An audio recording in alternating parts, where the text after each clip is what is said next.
I welcome you all and thank the university for giving this opportunity. I am D. Lavanya from the Department of Mechanical Engineering, Government College of Engineering, Salem. Today's my session is rapid prototyping.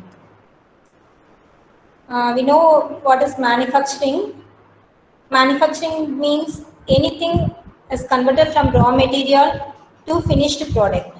That is, if you want to make a bolt, means if take the steel rod and then by means of conventional method or any method convert it into bolt. So the raw materials here, it is the steel rod, and then we converted into bolt, means that is the manufacturing process. For conventional manufacturing, there are various steps, that is the design, prototype, planning, testing, deliver, support, research and analysis. These are all the steps involved in the conventional manufacturing process.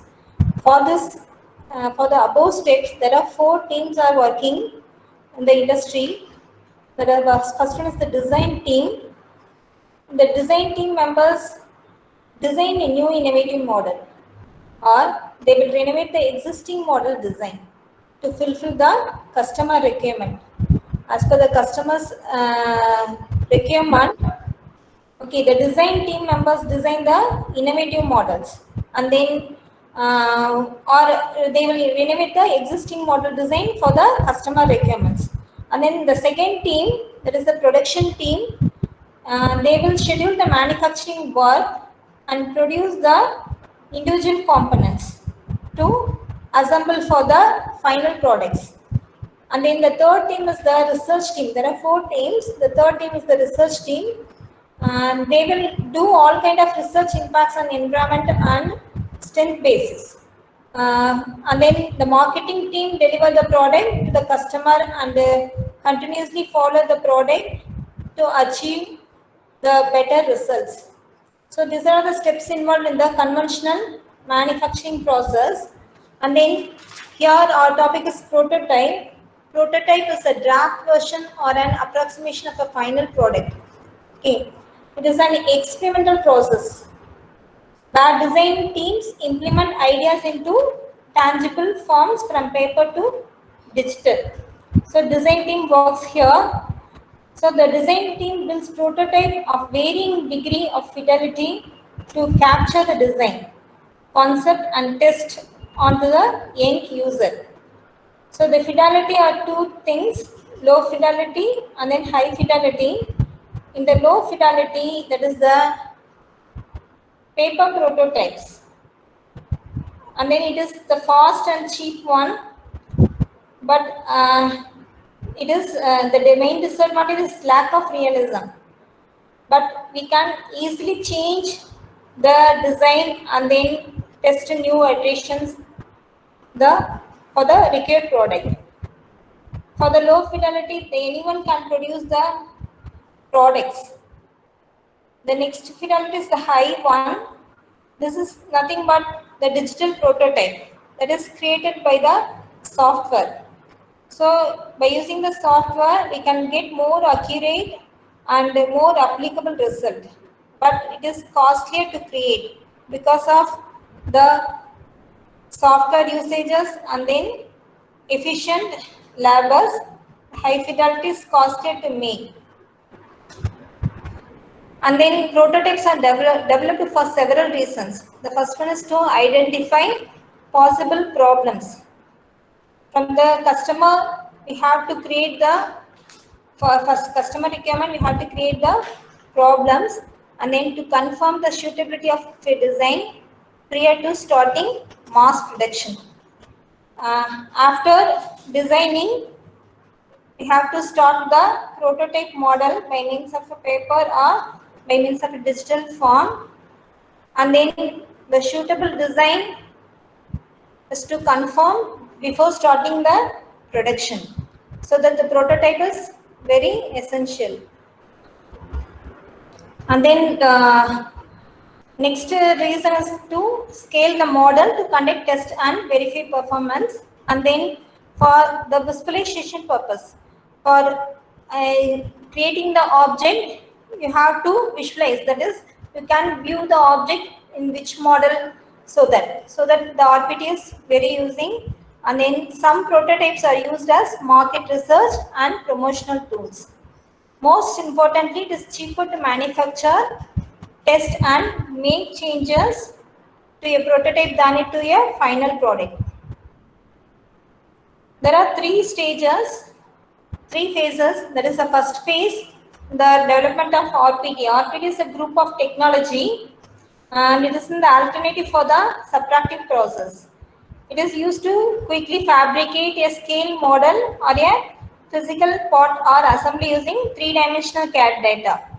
Construction of the part or assembly is usually done using 3D printing or additive layer manufacturing technology. So in the first phase, that is the rapid prototyping comes under the third phase. The first phase is manual prototyping. It is a old age practice and it is also a natural prototyping technique. The second phase is started in the mid 1970s, and then it is a soft prototyping, and then it is used for simulated tested with exact mechanical and other properties. And then third phase is the rapid prototyping. It is started in the year 1980s. The first technique of the rapid prototyping, the third phase is stereolithography. It was developed by 3D Systems of Valencia in California, USA in the year 1976.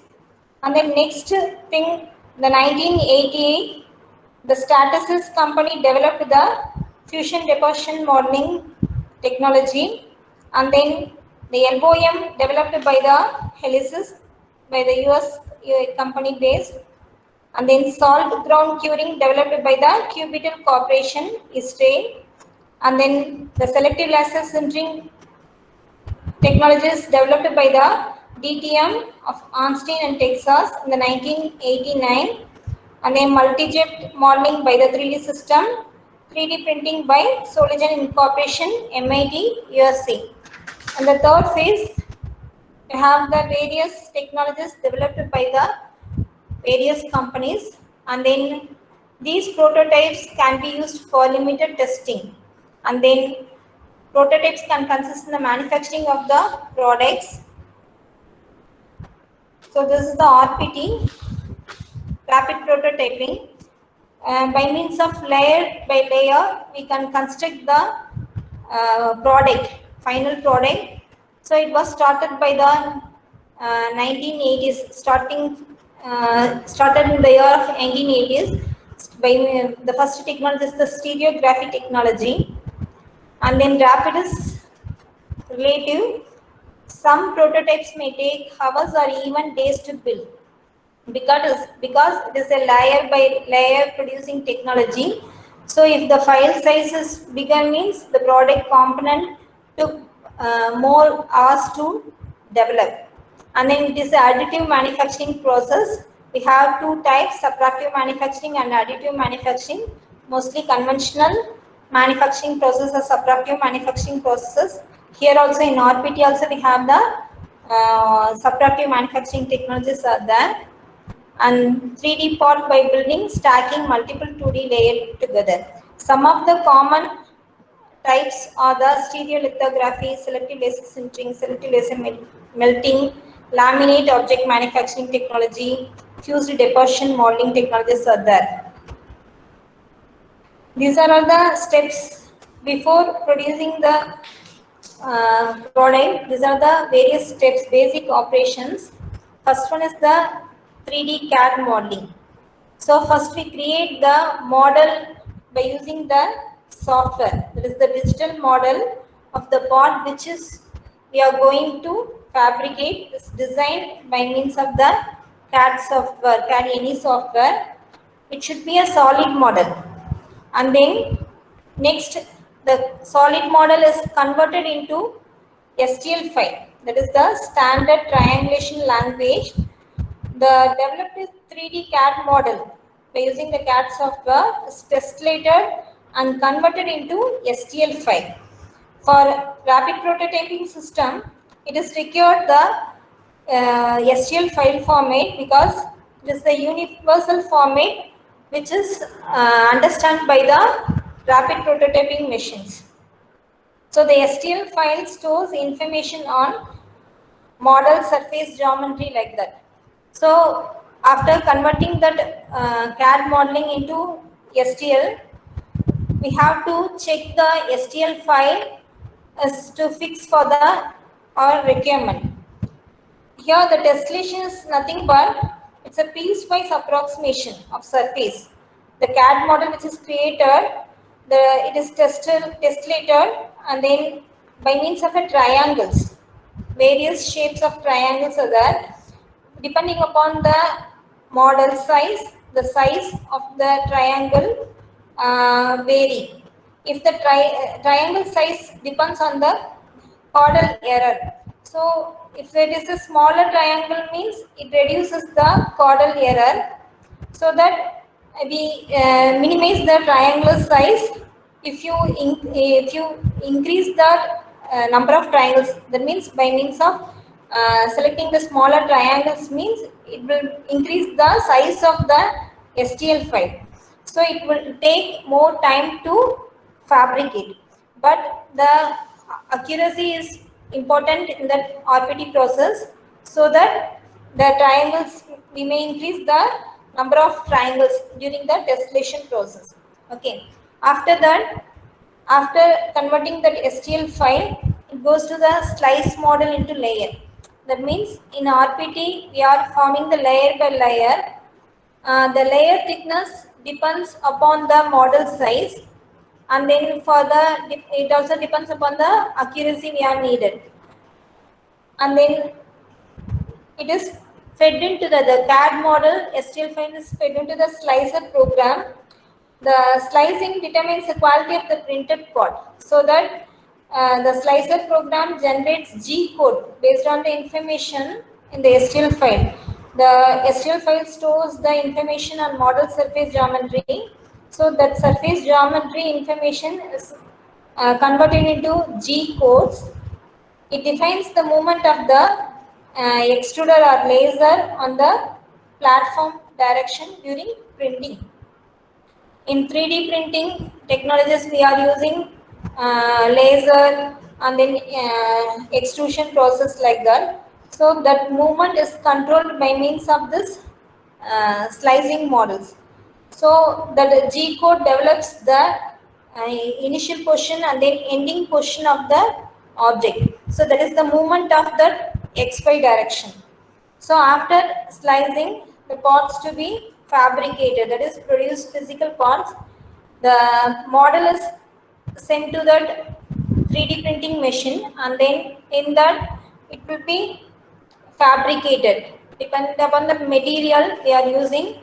From the raw material, the layer by layer produced in the different by means of different technologies. After constructing that parts on that platform, after finishing that, we remove that support structure. We are using two types of materials. One is the base material and one is the support materials in the printing process. The support materials filled where the materials are not necessary, so that after finishing that, after removing the part from the bed, we have to remove the support structures if any. Okay, and then the post processing is the cleaning and finishing process. So we have pre-processing, processing and post-processing in that RPT process. In the pre-processing, we are creating 3D model and then check the STL file, convert the STL file and then check the STL file and then slice the model in the pre-processing.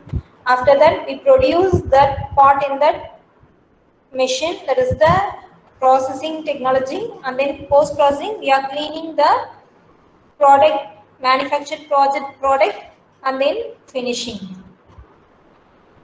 These are the basic operations. The first one, building computer model, that is by means of CAD/CAM system. It should be an enclosed volume or a solid volume, then only it will be accepted or converted into STL file. And then converting model into STL file format. The standard format is STL, and then it describes the geometry of that model. STL file approximates the surface of the model by polygons. And then fabricating the model, building model layer by layer, forming a 3D model by solidification of liquid or powder materials.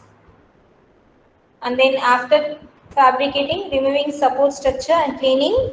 After building, drain out extra materials, cut out the prototypes, cut out unnecessary support materials.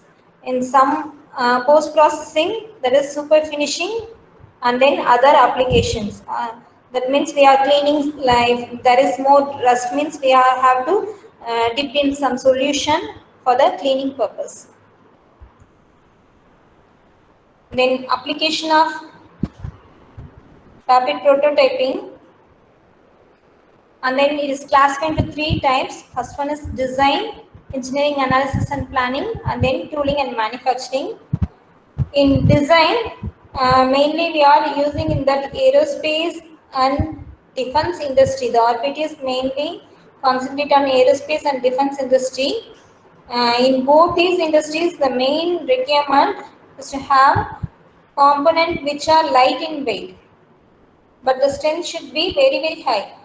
Why lightweight and high strength means then only we can carry the more materials like weapons or anything in the flight. Okay. In the case of aerospace industry, component weight is less, means overall weight of the flight also reduced, because we can carry the more load or more fuel or more weapons during the war. In defense industry also, they can carry more weapons easily in the war by reducing the weight of the parts by means of this additive manufacturing technology. Now, with the advancement of computer processing technology, it is possible to optimize the given design to ensure that it is meeting the requirement of various kinds of loading in life cycle. So, in the design application, so reduces the lead times to produce prototypes, and then improved ability to visualize part geometry, early detection of design errors, and then it increases the capability to compute mass property. So by before fabricating, during the designing process, we can check whether it is the required weight or not, like that. So we can reduce by means of changing the designs or changing the materials during the design process. During engineering and analysis and planning, the existing of part allows certain engineering analysis and planning activity to be accomplished that would be more difficult without the physical entity. By comparing of different shapes and styles to determine aesthetic appeals, and then wind tunnel testing of streamlined shapes, stress analysis, fabrication of pre-production parts for process planning and tooling. And then third one application is the tooling application. We can making the tools by means of 2 methods, indirect method and direct method. In indirect method, pattern can be created by RP technology, and then it is used to fabricate the tools. In direct method, we make use of the tool itself.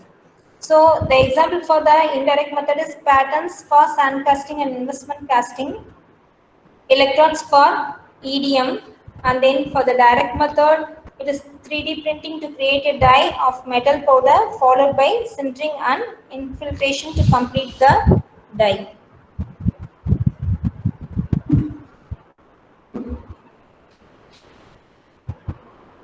So these are the advantages of rapid prototyping. So the process is fast and accurate. So by using the computer, we can create the model, and then so it is fast, and then we get the accurate dimension, and then for the design purpose also. So we get the superior quality surface finish is obtained.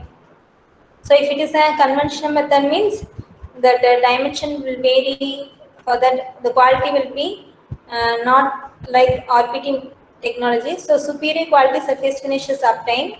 And then separate materials can be used for components and support. No need to design jigs and friction. So the design, fabrication and manufacturing cost will be reduced by reducing this design and friction attachments. No need of mold or other tools. And then post-processing includes only finishing and cleaning. No need of the heat treatment process. So harder materials can be easily used. Minimal material wastages.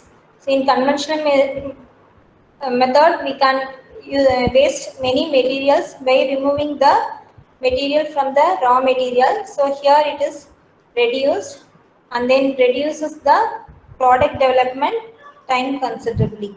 So these are all the advantages. There is some limitations in the RP technology, rapid prototyping technology. Sometimes staircase effects is observed. That means if it is a curved surface means the layer by layer formation creates a staircase in the boundary of the surface. So it will gives the roughness to the surface. So it can be avoided in the RP technology.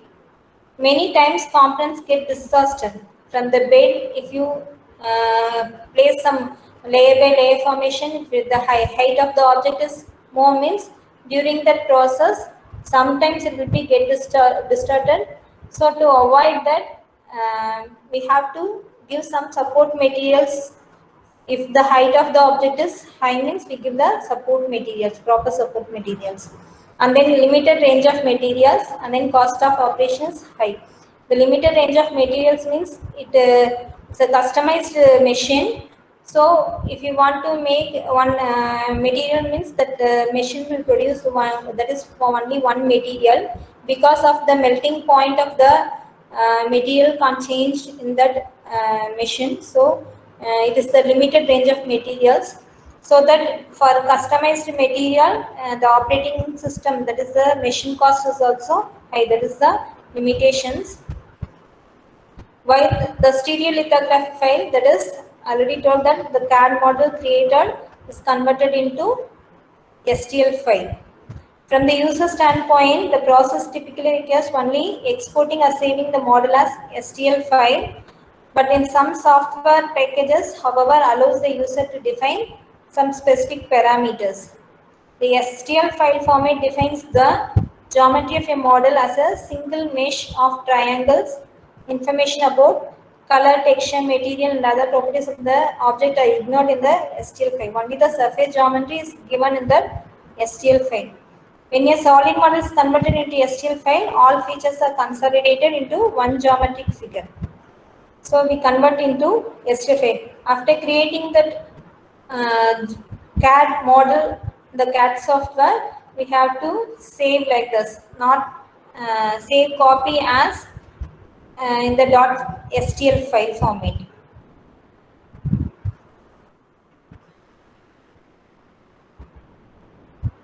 And then here the left side view shows the CAD model, and then right side view shows that the tessellated surface.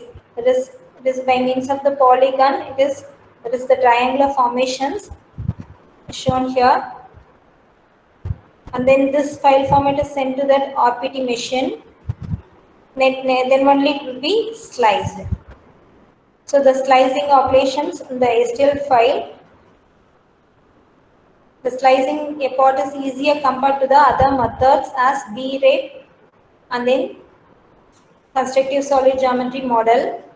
So this is the universal file format. View slicing means the one layer is shown in the right side view. That the handle is shown in the smaller circle, and then the cup, the outer boundary surface is shown here. So for one feed, the materials input is given to this single slice. Okay, this is why we are using the STL file format. It is easy to slice the object. And then rapid prototyping, other two basic categories. One is the material removal, another is the material addition. For the material removal, we are using a dedicated CNC machine that is available to the design department. From the design department, we can use the CNC machines, and then it is easy to machine, and then can be melted and then resolidified. And then this one is the material addition, that is the layer by layer. We build the solid part from the bottom to the top.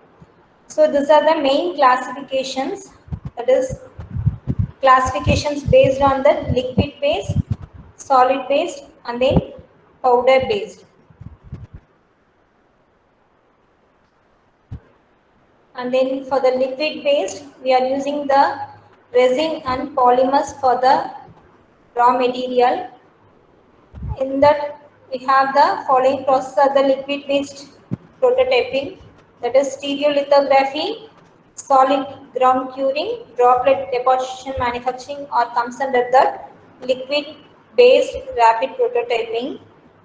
And then for the solid based, the materials are solid wood, plastic, and sheet metals. And then the technologies are laminated object manufacturing and fused deposition modeling, or the solid based prototyping. In laminated object manufacturing, we are using the laminated papers or laminated sheets, like that. In fused deposition modeling, we are using the wire feed onto the extruder. And the fused deposition modeling, the materials in the coil form. Next one is the powder based RP system.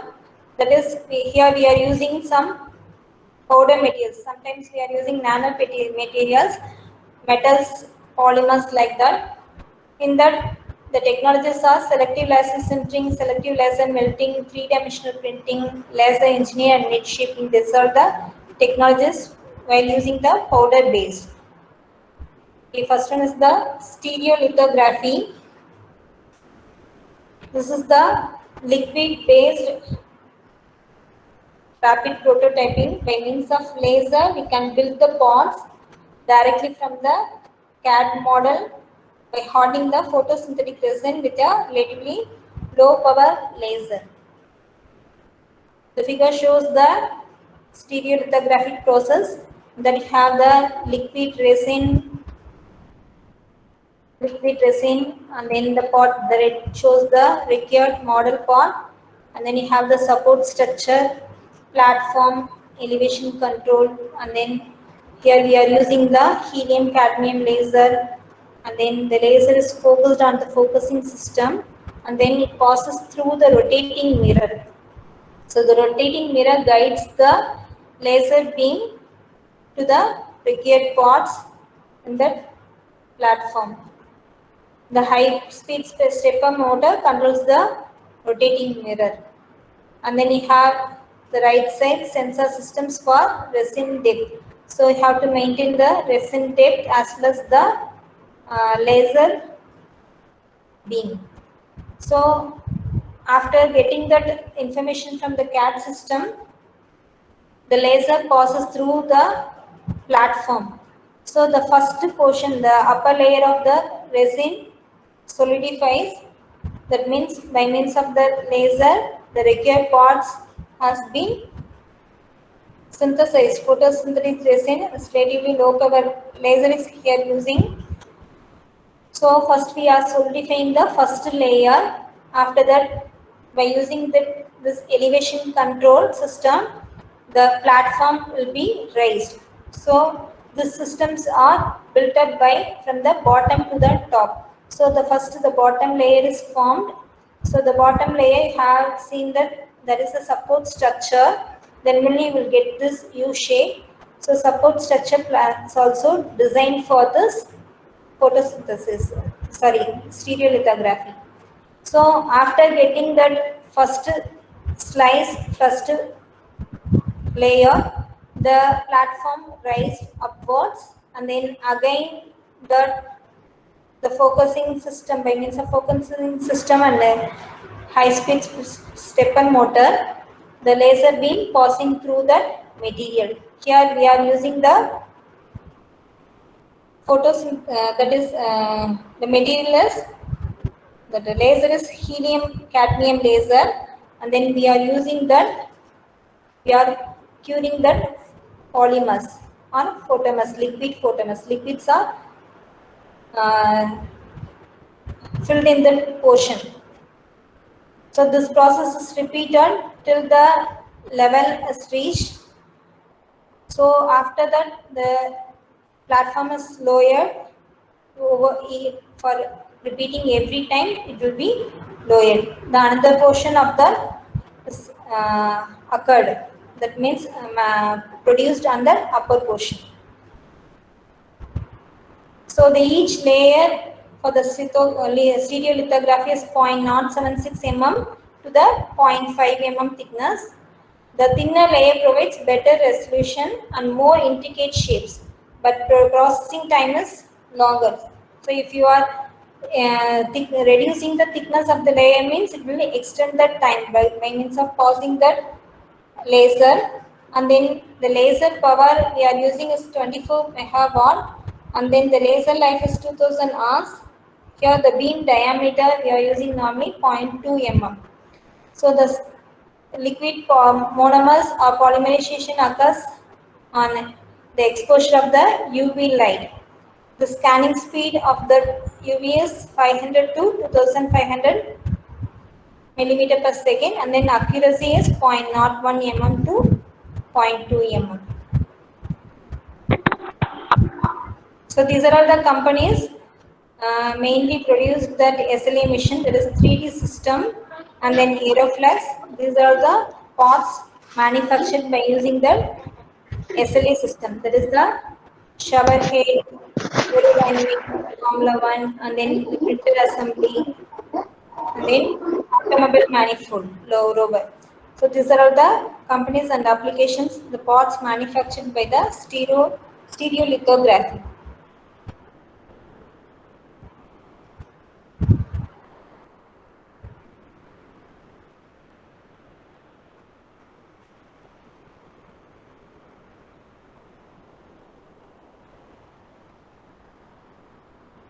The next one is the laminated object manufacturing.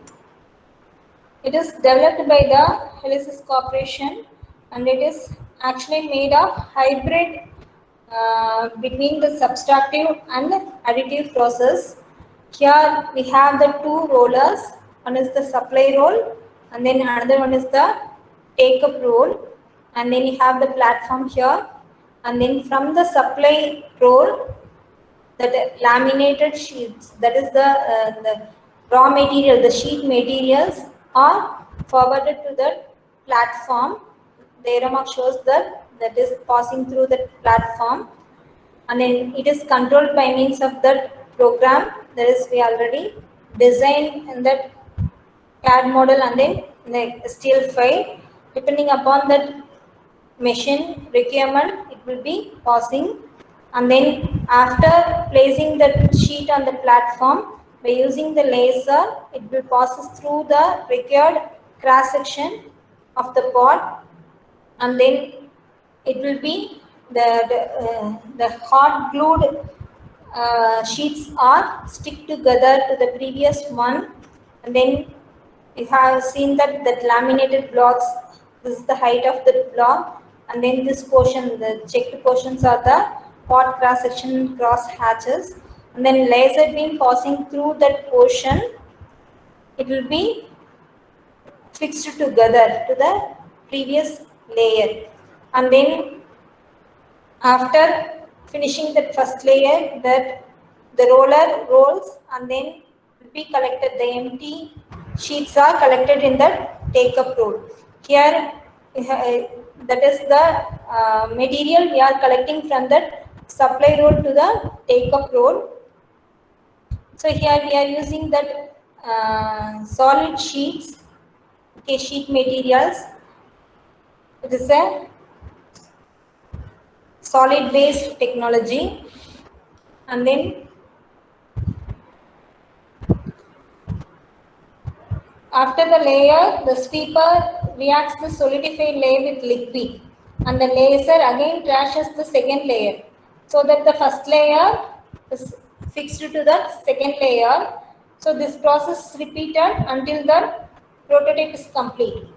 So after that we remove that solid pot and then clean that pot and then we remove the excess materials also.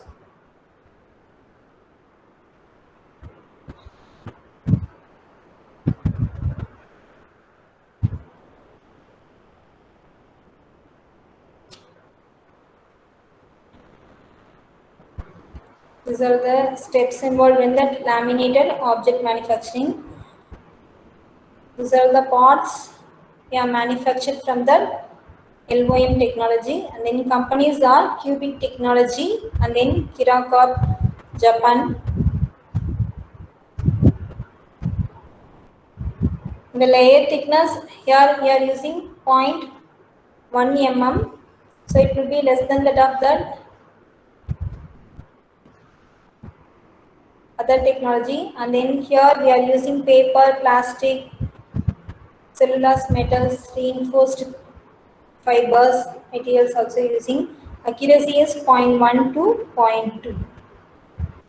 So the FDM was invented in the year 1988 by the company Stratasys, and then it is also called as fused filament also. The figure shows the principle of FDM. Here you have the two materials. One is the built material, another one is the built support material spool. This look like a coil. So these coils are fed to the extrusion head, and then you have the built platform, and then you have the extrusion nozzle.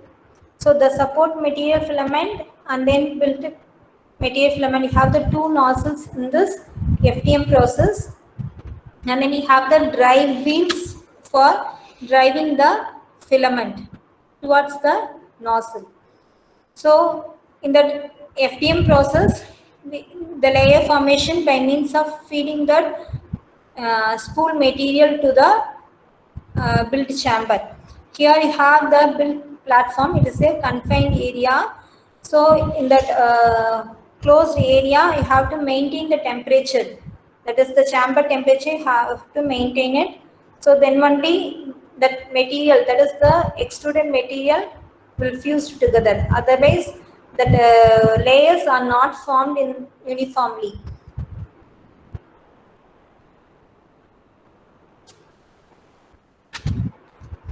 So it is an extrusion based technique, and then here the filament of thermoplastic.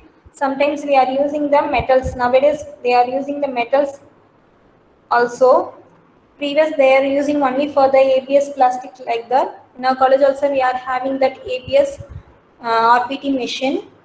So it is a single material machine, so that we can't change the material type. So that the extruded nozzle get the information from that CAD model. So it moves along that XY plane and deposit the very thin bit of material on the built platform to form the first layer, and then the platform is maintained at the temperature, lower temperature, so that the thermoplastic quickly hardens. After the platform lowers, the extrusion head deposits a second layer upon the first. So continuously it will be forming that material. Here the support materials gives that space between that pot, and then after removing that pot, we are dipped in that solution, water soluble solution. The material, the support materials are water soluble one. So the support materials are removed after the fabricating of that pots.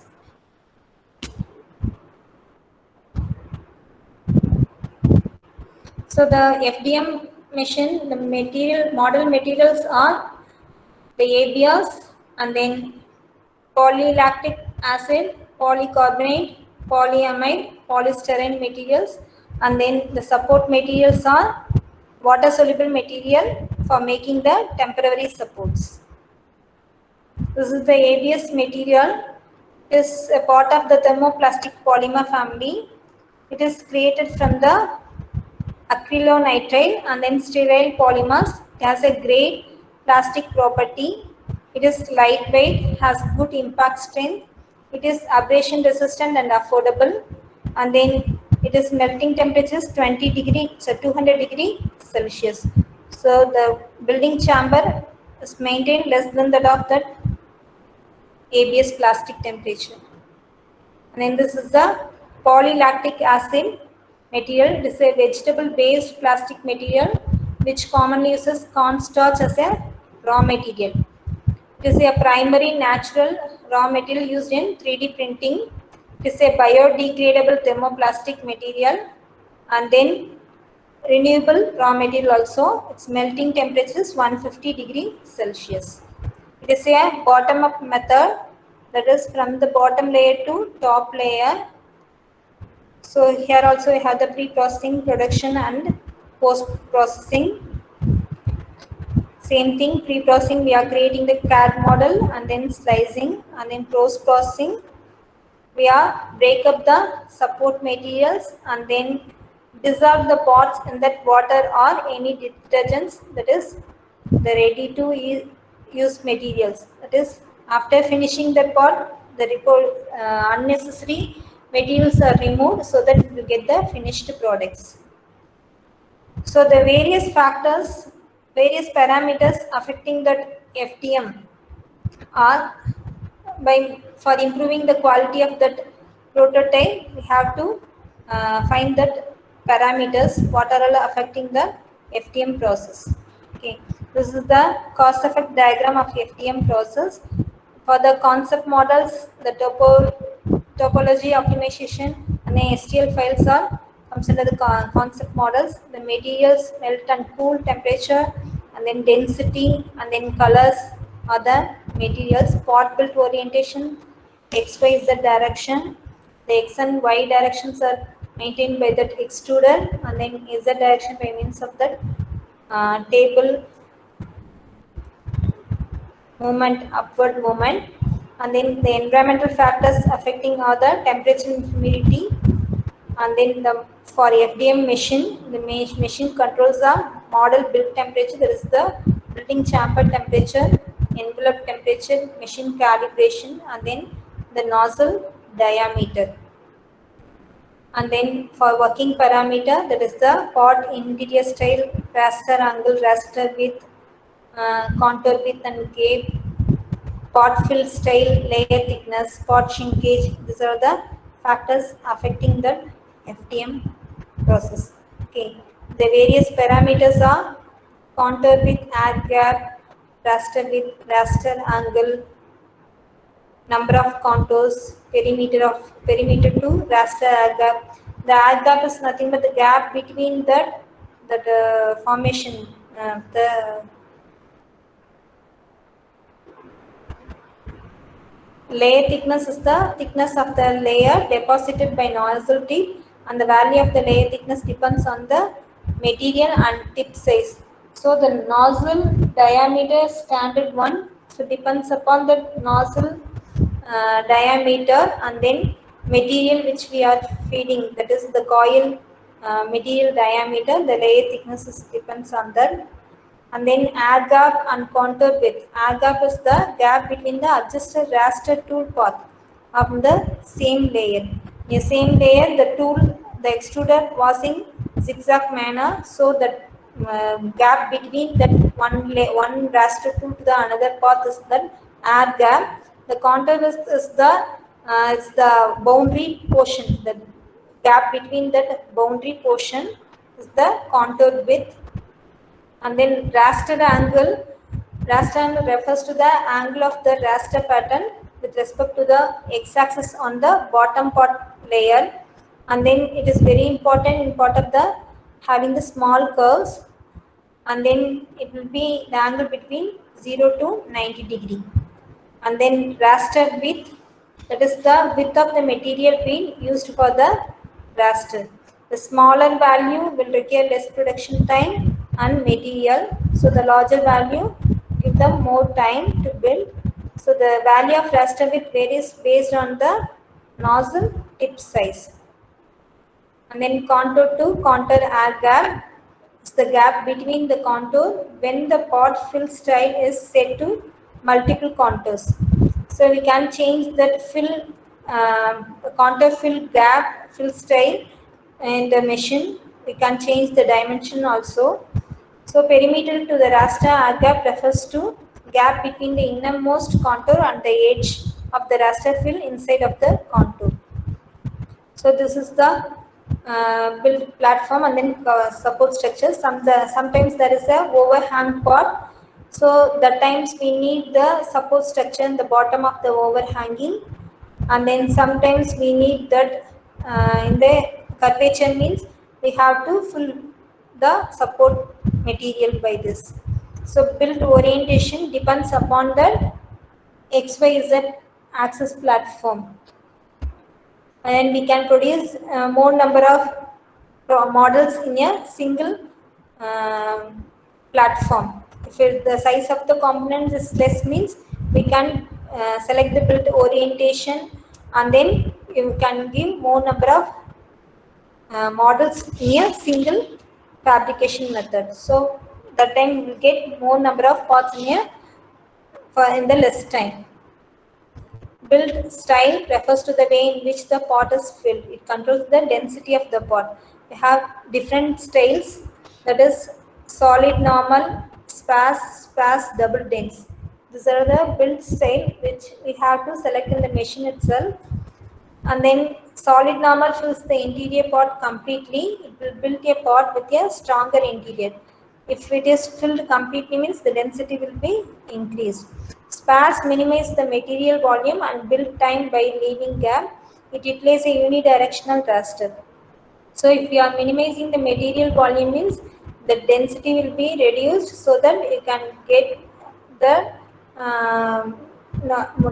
weaker material. Sparse double dense means reduce the material volume and build time. It replaces a cross-hatch raster pattern. So the raster pattern depends upon the raster pattern. It will be varying that build style. And then visible surface. For the appearance, outer surface should be a coarser one, so that then only it will be a fine surface finish. You will get this fine surface finish. And then pot fill style determines the fill tool path of the bead to build the solid model. And then you have the Z shrinkage factor and then XY shrinkage factors applied on the Z axis and XY axis respectively. So depends upon that factors, the size will vary. Sometimes if you are giving 50 mm means it will be depends upon the shrinkage factor of the material. It will vary 49 or 51. It may vary the size of the product. So we will give the shrinkage allowance also. And then support style, we can select the support style for that pattern material, support material. And then it also the different styles, that is basic and then sparse, surround, break, away, like that. So based on that it will be removed easily, or anything, the support materials can be easily removed. And then the author studied the quality paper parameters, that is the dimensional accuracy, flatness errors and surface texture in manufactured product obtained from that FDM with ABS plus as the model material. For the analysis of surface texture and flatness, they designed workpieces of dimensions 20, 20 and 10 mm, layer thickness of 0.178 and 0.258. The findings are, that is for the layer thickness, that is the more dimensional accuracy for the 100% density, and then for the 178 it is a better surface finish and then gives the minimum flatness errors. So the various parameters you have studied in that for the research purpose by varying the layer thickness, like that. So in this they are varying the pot orientation, raster angle, raster width, air gap, like that. So the pot dimension, length, width and thickness, and then the layer thickness they have changed, and then the raster angle also changed, the raster width also changed.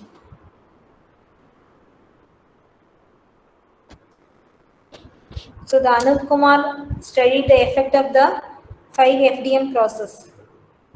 That is change in parameter. We can change the parameter slice thickness, raster width, raster angle, gap between the two layers, path orientation, like that, and also the mechanical properties also they have tested. That is for the tensile stress, fractional strength, and the impact strength.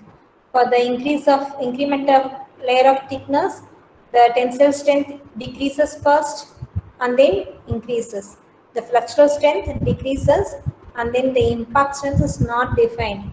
So the increase in that raster width gives that increased tensile strength, and then the flexural strength also raised, and then the impact strength also increases and then decreases. So the incremental in layer thickness and raster width are the main factors for increasing and decreasing the tensile strength. So the raster angle increase in raster angle positive ag gap. So if you are increasing means that tensile strength is increased. Like that, the flexural strength and the impact strength are studied in this paper. These are all the benefits of that FEM process. That is the clean and simple to use, and then the supported production grade thermoplastic or mechanical and environmentally stable. The complex path geometries and cavities can be produced with good accuracy and with low cost when compared to conventional manufacturing process. And then there is no need for the special tools, and it is a simple printing and then copy from the normal printer also. So the design can be easily changed into 3D printing by means of the FDM process. This is the Uprint model which is available in our college. It is easy to build and quickly prepare that. And then next technology is that next one is the selective laser sintering process. We know what is sintering.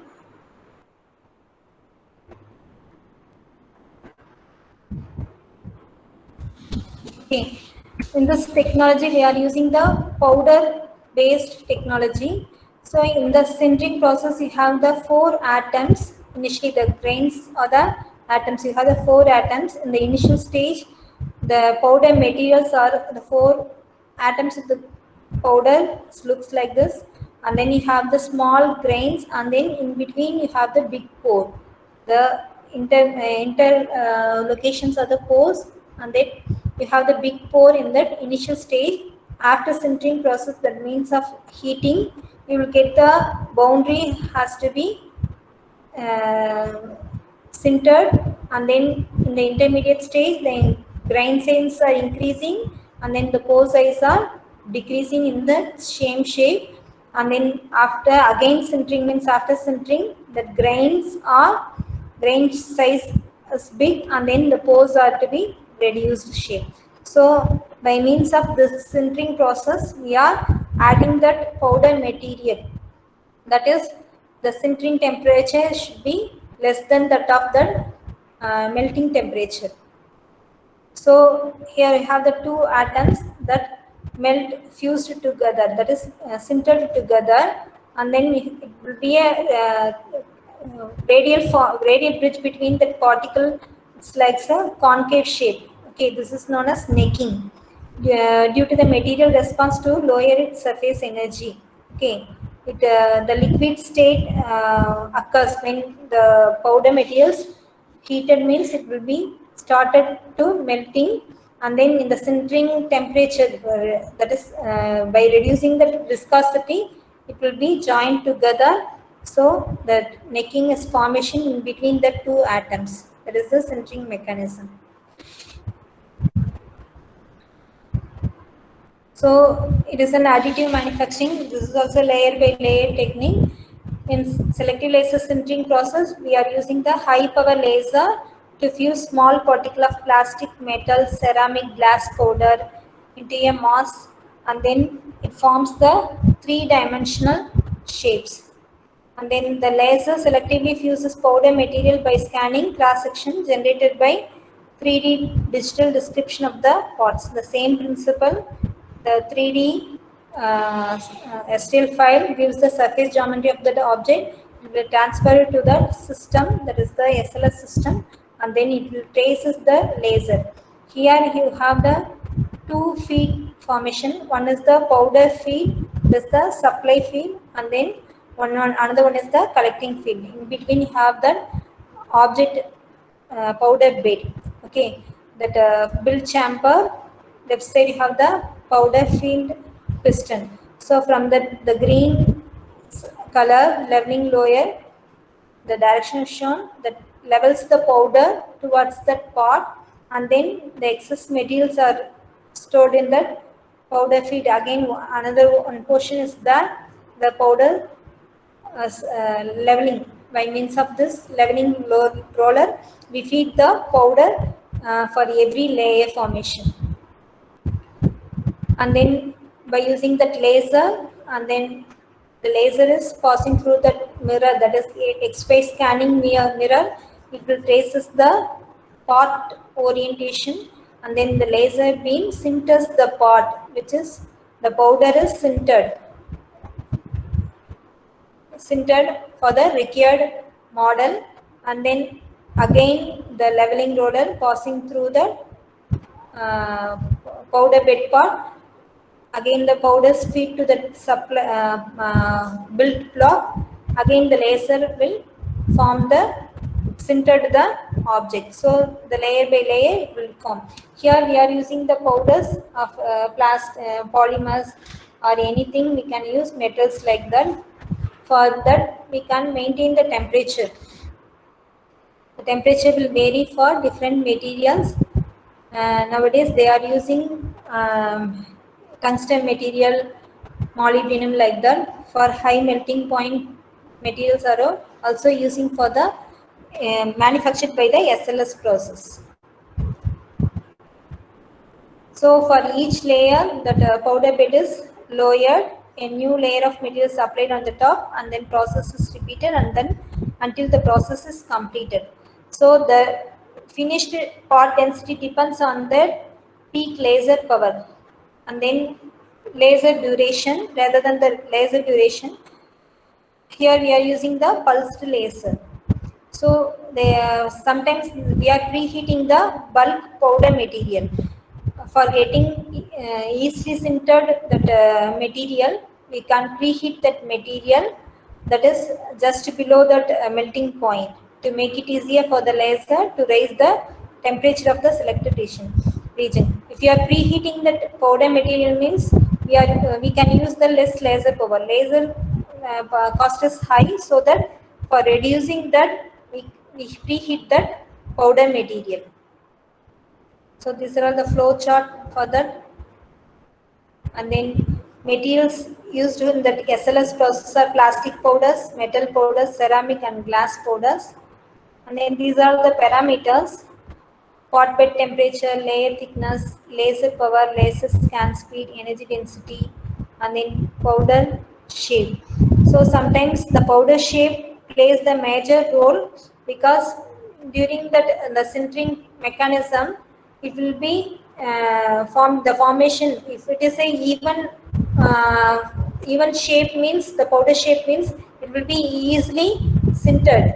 If it is unshaped, means that the shape of that powder is conical or any other, that means it will not easily get sintered. So sometimes there is porous is created based on that powder shape. So these are all the parameters: that laser beam, powder bed, laser power, layer thickness. Layer thickness depends upon the powder feed on the bed by means of that roller. So first one is the pot bed temperature. It is the central region of the SLS machine where the pot is built. The pot bed temperature is controlled primarily by the heater underneath the built area. The temperature should be lower than melting temperature of the powder. The higher temperature set, the less instant energy is required during the SLS process. So the cost of the fabrication will be reduced when we preheat the bed temperature also, material also. And then layer thickness. Layer thickness is a measure of the thickness of each layer during SLS process. It is the depth by which the pot piston is lowered after the laser scanning of each layer.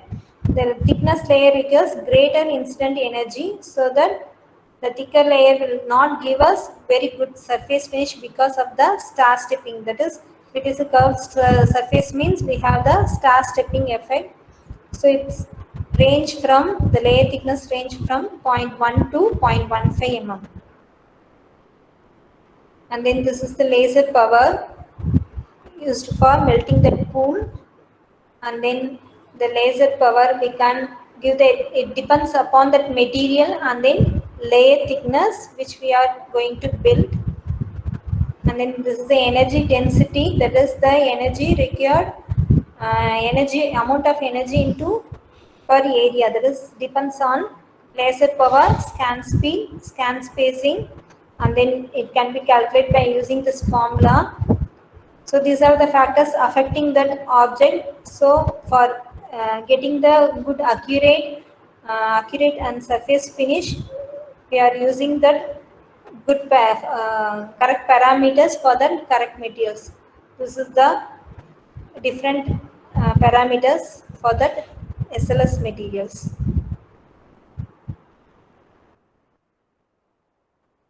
The advantage of the SLS is the sintered powder bed is fully self-supporting, and then high overhanging angle, and then complex geometry embedded deep into pots such as conformal cooling channel, batch production of multiple pots produced in 3D arrays, a process called nesting.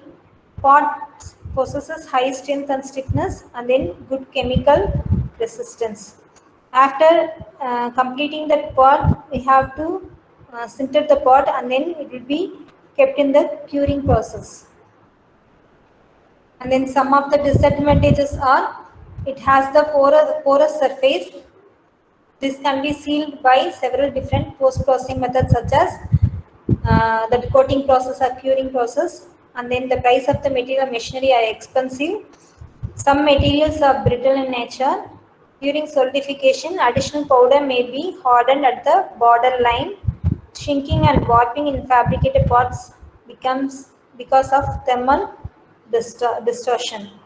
These are the disadvantages, mainly used for the aerospace hardware, medical and healthcare, military hardware, electronic packing units like that.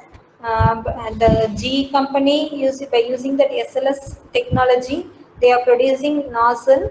They are replacing 180 parts into 20 parts, so they're reducing 80% of the parts, and then 20% they reduce the cost reduction. So it will be mainly used for that aviation purpose, and then aerospace purpose they are using the metal selective laser sintering products. And then it is used for the rapid tooling, inject mold inserts, investment casting pattern, foundry patterns, sand casting like that.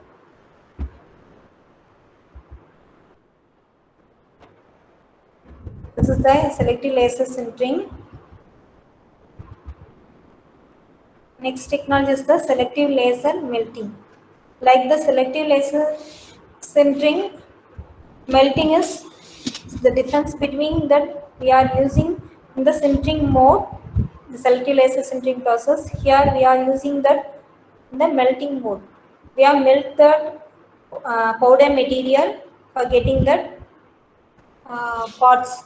Okay, it is also known as direct metal laser sintering and laser power bed fusion.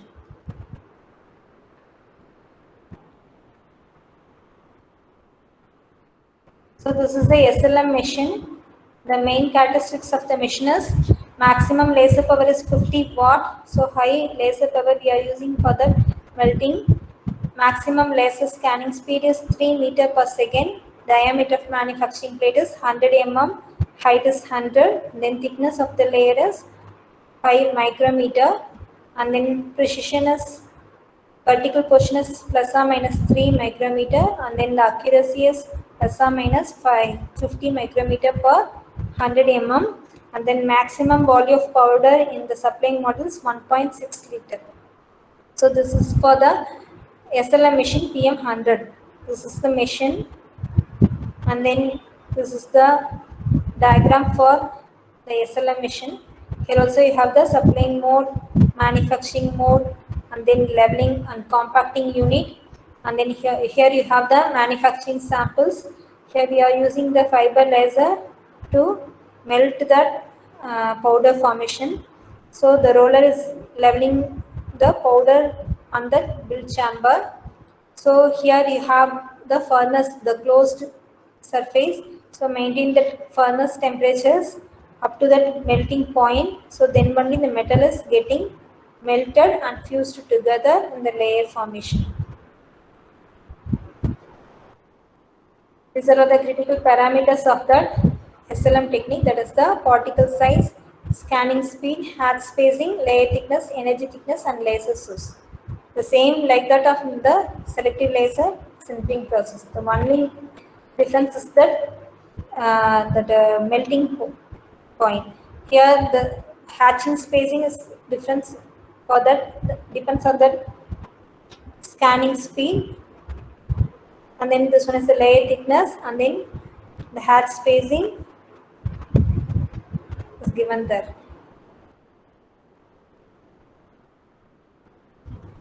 This is the metal pool geometry. For single beads of the substrate, the metal pool geometry is shown here. This is the length. L is given the melting length, that is for every laser bead. This is the melting zone. So the melting depth. So molten pool geometry is shown here. So it's the laser center. This one in this portion is the laser center. So generally we are using that stainless steel, tool steel, aluminum alloy, titanium, cobalt, chromium alloy, bronze alloy, metal alloys, nickel based alloys for the SLM techniques. Sometimes the high melting temperature point, that is titanium, cobalt, chromium, aluminum, can also be fabricated. So this is the difference between the selective laser melting and selective laser sintering. The principle is melting, and then the principle is sintering we are using. So it is very difficult to control the laser in that selective laser melting point because the temperature is high. So we have to maintain that temperature. So otherwise it will be easily fuse the other portions also. So, but in laser sintering process, we can easily control the laser beams.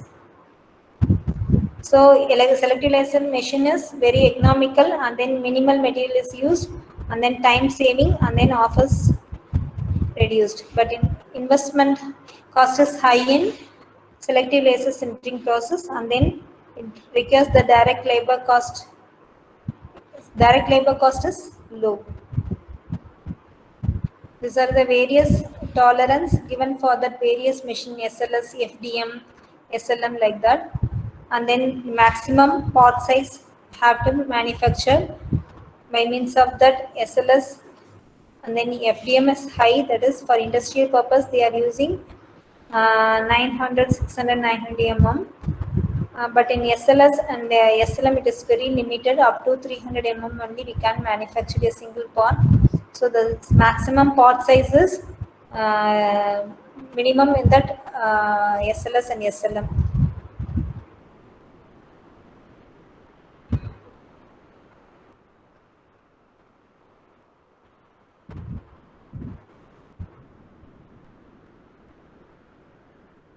A medical application for joint replacement, corner cap, like that, for many applications, industrial applications for reducing the weight. So the main advantage of that rapid prototyping is, the first thing is we want to manufacture easily, and then reduce the wastage of material, and then reduce the weight of the design, and then increase the productivity. For that we are using the rapid prototyping. These are all the various techniques. And then the main advantages for improve the material utilization and then save the direct cost. And then the printing is quickly, and then so we are reducing the inventory. So no stock is maintained, so we can easily produce that part, and then it will be revitalizing the fund also.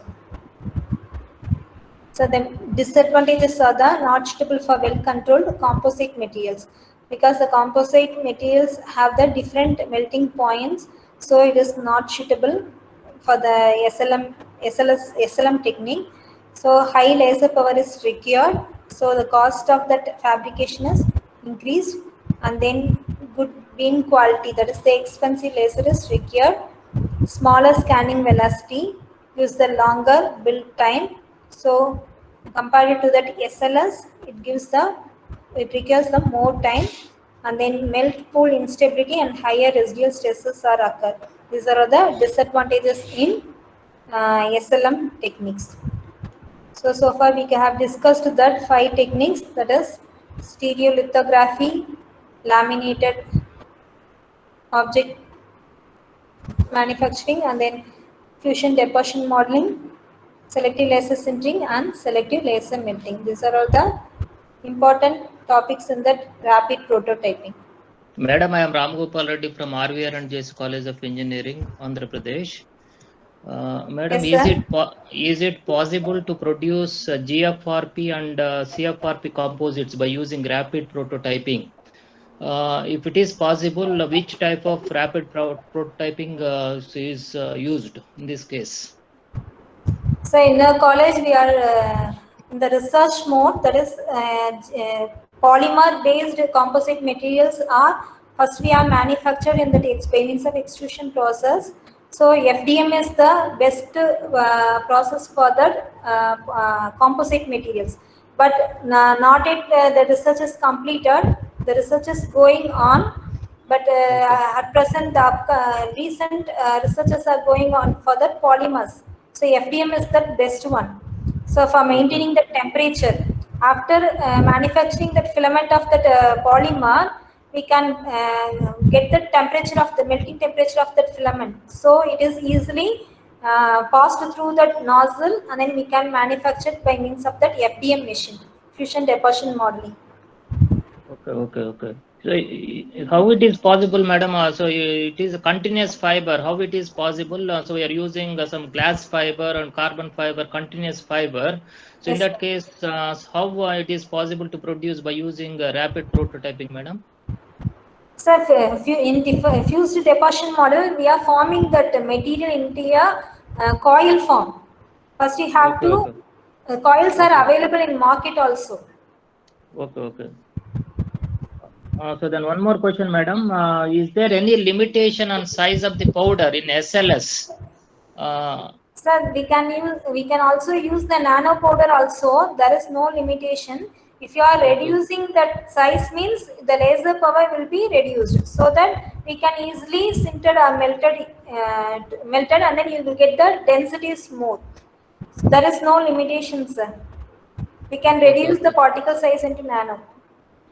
But if you use so hybrid powder, what happens means one powder having one melting point and other powder having other melting point. In that case, So that is the problem in that selective laser sintering and melting. That you only use only one material at a time. For one machine, they are maintaining that this is a customized machine for a single material, so that we can't use different materials at a time. Okay. Thank you. And one more question. Yes, sir. What are the facilities in your institute, madam? Because you said some research is going on and there are some facilities available. So in our college, we are having FDM machine, that is the industry model. Altem Technology supplies that model, and then that I showed that in the PPT U19 print SC, that is the machine name. And then one more facility is that scanning electron microscope we are having, SIM machine. Okay, madam. We will contact you for any technical support, sir. madam. Yes, sir. Sure, sir. Thank you. Madam, that RPT and 3D printing and additive manufacturing, all are same or all are different? No, sir. Hmm. All are same, sir. RPT is rapid prototyping. In the coming under the 3D printing is there. Rendu onnu sir. That various technologies namakku eppadi based on the powder, liquid, vary agudho adu mari the same that comes under that rapid prototype. Nowadays they are using only 3D printing, not RPT. The fancy they are word always 3D printing, additive manufacturing, but the other name is RPT, I think so. Yes, Yes sir. 3D printers are using. Thank you, sir. Thanks for giving this opportunity. Okay, madam. Thank you, madam.